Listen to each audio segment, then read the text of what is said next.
Bismillahirrahmanirrahim. Alhamdulillah wassalatu wassalamu ala Rasulillah wa ala alihi wa sahbihi man wala. Allahumma 'allimna ma yanfa'una wanfa'na bima 'allamtana wa zidna 'ilma ya rabbal alamin. Ikhwati fillah rahimani wa rahimakumullah jami'a. Saudara-saudaraku yang semoga dirahmati Allah Subhanahu wa taala, ini adalah pertemuan yang ke-12 dari pembahasan kitab Al-Muqaddimah Al-Hadramiyah. Pada pembahasan yang telah lalu kita telah menyelesaikan tentang bab at-taharah, bab tentang bersuci. Sekarang pada pertemuan kali ini kita akan masuk ke bab berikutnya, yaitu bab tentang an-najasah, tentang najis.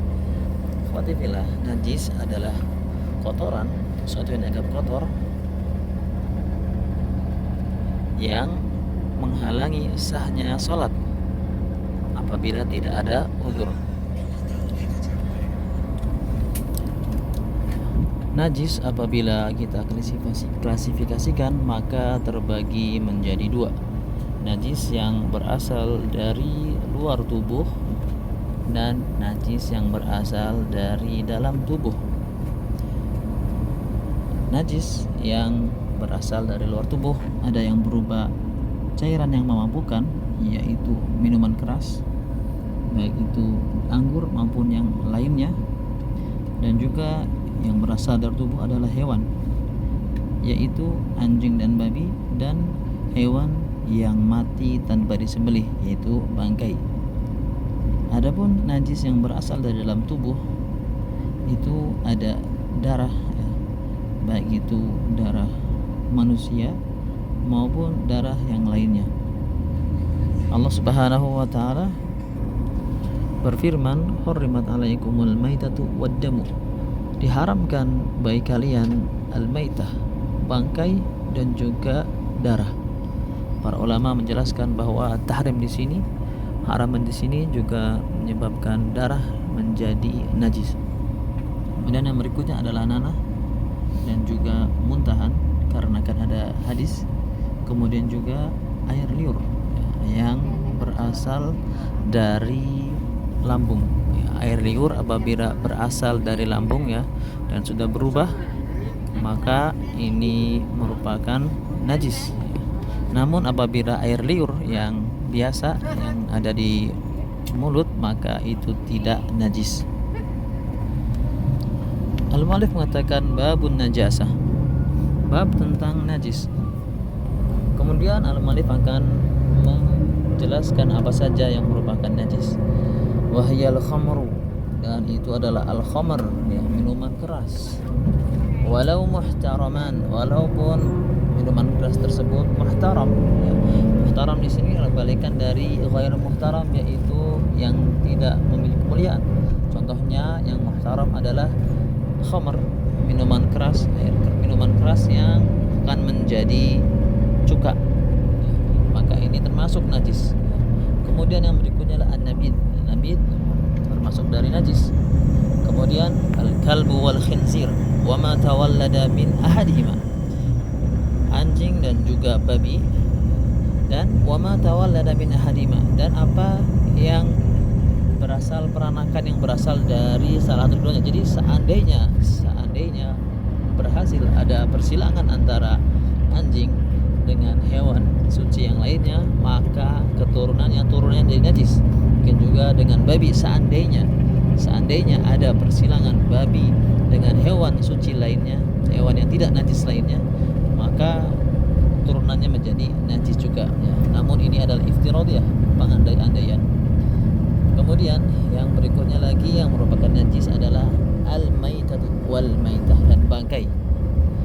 Bangkai adalah hewan yang mati tanpa disembelih, ya. Yang mati tanpa disembelih menjadi bangkai, dan itu najis, ya. Namun dikecualikan adalah tiga. Ada tiga dikecualikan. Yang pertama adalah adami, yaitu manusia. Manusia apabila meninggal, apabila mati, maka tidak menajis. Kemudian juga as-samak, ikan, dan juga belalang. Kemudian najis yang berikutnya yaitu najis yang berasal dari dalam tubuh, baik itu tubuh manusia maupun tubuh hewan.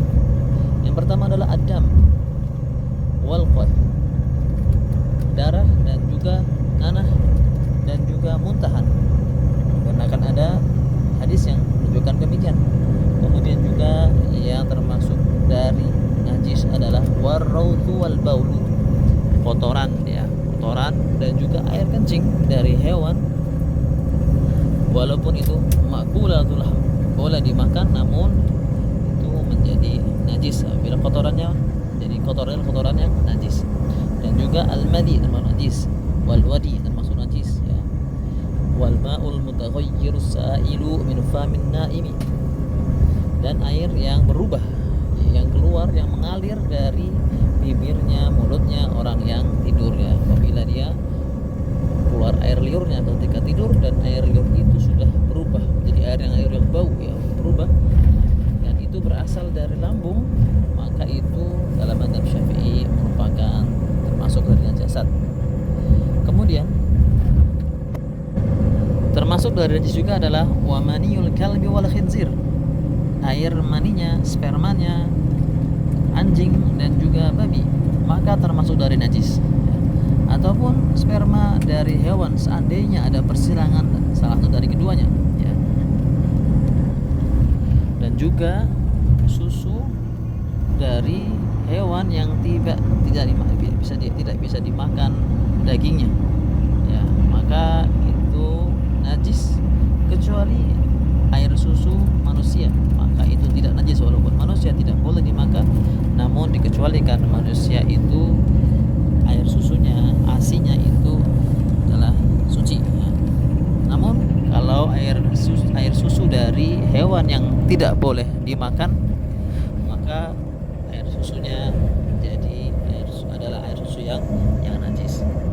Kemudian al-mu'allif rahimahullah taala akan masuk kepada pembahasan pengecualian ya. Pengecualian yang pertama adalah adapun wa amma maniul hayawani ghairil kalbi wal khinzir, adapun air mani dari hewan yang selain anjing dan babi, dan selain dari yang persilangan dari salah keduanya, dan juga al-alaqah, juga gumpalan darah dan juga gumpalan daging, warutubatul farji, dan cairan yang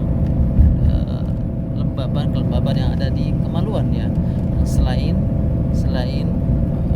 madhi, selain wadi ya, maka kata muallif fatahiratun, maka semuanya suci ya, maka semuanya suci.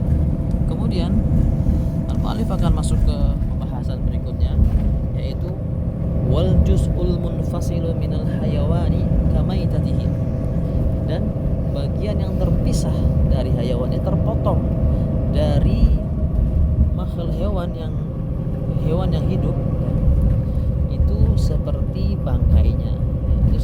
bangkainya, jadi semisal ada kambing yang terpotong kakinya, kambing yang hidup ya, yang terpotong kakinya, maka justru bagian dari kaki yang terpotong itu adalah bangkai, maka itu masuk dari najis ya.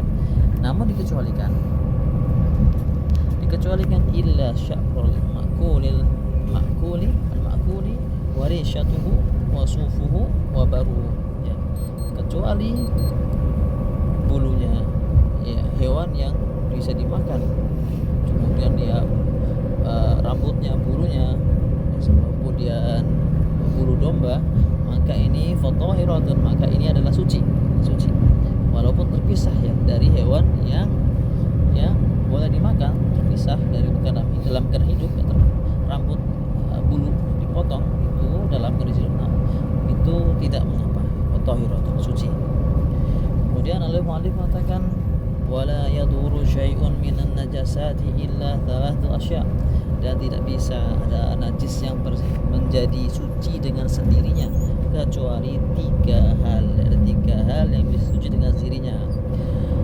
Al-khamru, yang pertama al-khamru ma'a ina'iha, al-khamru minuman keras beserta wadahnya.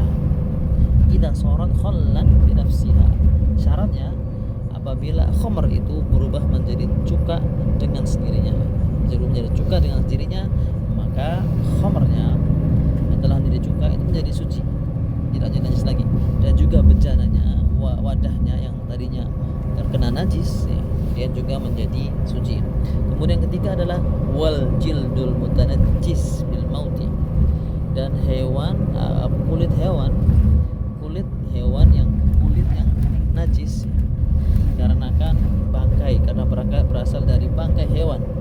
yadhuru bid-dabghi, bisa menjadi suci dengan disamak. Fatahirun yadhuru bid-dabghi zahiruhu wa batinuhu, ya, menjadi suci luar dan dalamnya itu menjadi suci, ya.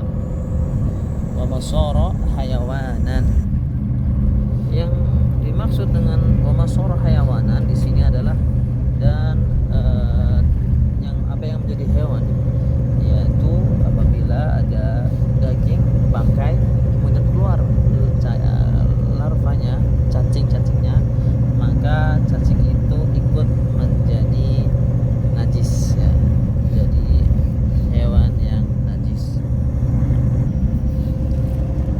Ini yang bisa disampaikan pada kesempatan yang singkat ini. Wallahu taala alam bisawab. Sallallahu ala nabiyina Muhammad